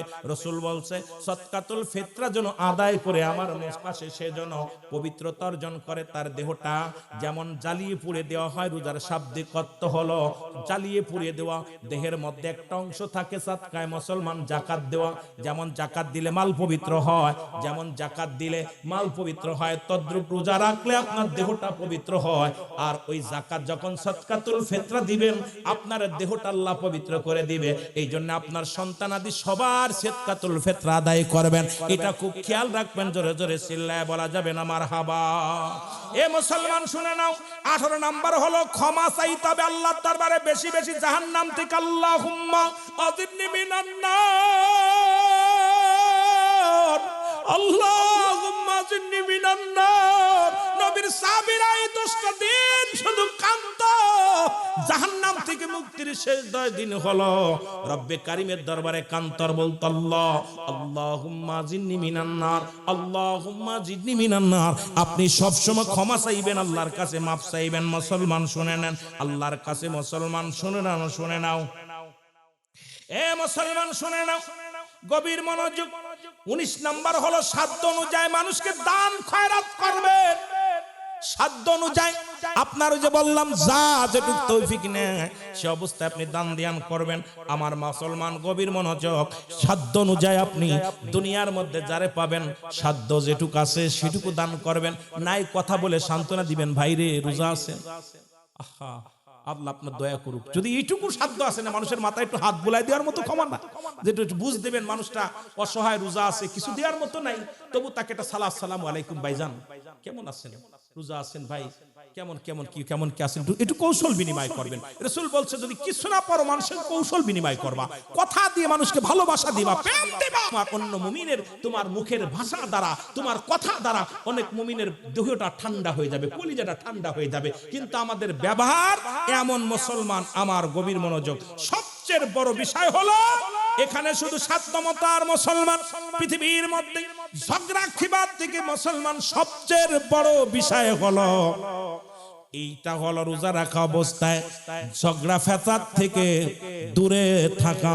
যদি কোনো ব্যক্তি পায়ে পড়াতে ঝগড়া করতে চায় বলবেন ভাই আমি রোজা আছি, যদি কেউ গালি দেয় বলেন ভাই রোজা আছি, একটা চর মারছে খেয়ে চলে আসেন, খবরদার প্রতিবাদ করবেন না, প্রতিবাদ করবেন না। কারণ রাসূল বলছে তুমি একটা কথাই বলবা মায়ের রমাদান মাসে কেউ তোমাকে গালি দিছে আর সঙ্গে সঙ্গে তুমি একটা উত্তর দিবে আমি রোজা আছি, আর প্রয়োজন নাই। কারণ এর পরেও যদি তোমাকে কই ব্যক্তি কষ্ট দেয়, কোন রকম তোমার উপরে দুর্ব্যবহার করে, আল্লাহ রাব্বুল ইয়াউমুল কিয়ামতের ময়দানে তাদেরকে এত বেইজ্জতি করবে, কারণ রোজাদারের সঙ্গে তার খারাপ ব্যবহারের করার করার কারণে, রোজাদারের সঙ্গে দুর্ব্যবহার করার কারণে রব্বে কারীম তার ভালোবাসা থেকে তারে ছিটকে ফেলে দিবে। ওই বান্দার উপরে রহম করবে না। যে ব্যক্তি বান্দার উপরে রহম করে না, আল্লাহ ওই বান্দার উপরে রহম করে না। আল্লাহ যেন আমাদের করার তৌফিক দান করে। জোরে জোরে বলুন আমিন। এ মুসলমান, 20 নম্বর হলো